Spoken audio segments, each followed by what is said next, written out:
Affaire Manga Anguenay, un proche de Samuel Eto'o dévoile les personnes qu'il faut accuser.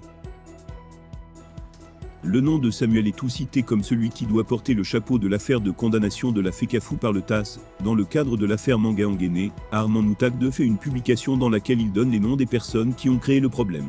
L'affaire était depuis plusieurs années, devant les tribunaux.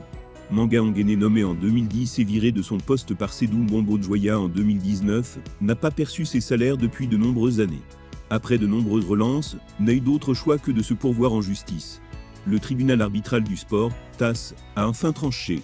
La Fédération camerounaise de football est condamnée à payer à Anguenay Manga ses arriérés de salaire d'un montant total de 229 425 000 francs CFA.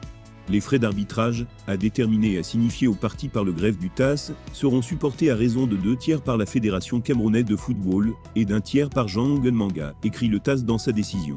Selon Armand Moutagde, cette situation créée par les précédents responsables du sport n'est en aucun cas imputable à Samuel Eto'o.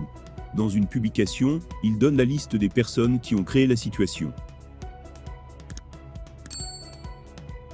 La dette est certes celle de l'institution FECAFOOT, mais certains donnent l'impression que c'était tout le coupable.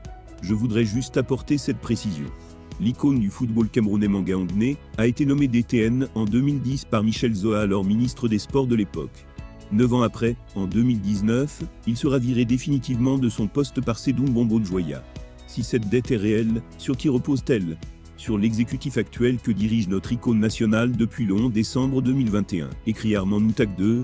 À la question de savoir pourquoi Manga Anguenay a travaillé à crédit entre 2010 et 2017, seules les personnes suivantes peuvent nous donner une réponse valable. 1. Les anciens ministres des Sports Michel Zoa, 2009 à 2011, toujours vivant, Adounga Roy, 2011 à 2015, Pierre Ismaël Bidounkpat, 2015 à 2019, actuel ministre de la Culture. 2. Mohamed Iya, 2000 à 2013, il a passé 3 ans avec Anguenay, comme DTN. 3. Président Joseph Owona, comité de normalisation, 2013 à 2015. 4. Surtout Tombi Aroko Sidiki, 2015 à 2017.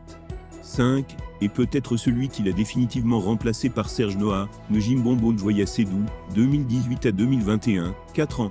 Mes chers amis talibous, dites-moi honnêtement, le problème de Eto'o dans cette dette se trouve à quel niveau? Ajoute le défenseur de Samuel Eto'o. Eh bien chers abonnés, nous vous remercions pour votre participation. Si jamais la vidéo vous a plu, n'hésitez pas de vous abonner et de cliquer sur la cloche de notification pour ne plus rater aucune de nos vidéos. Merci.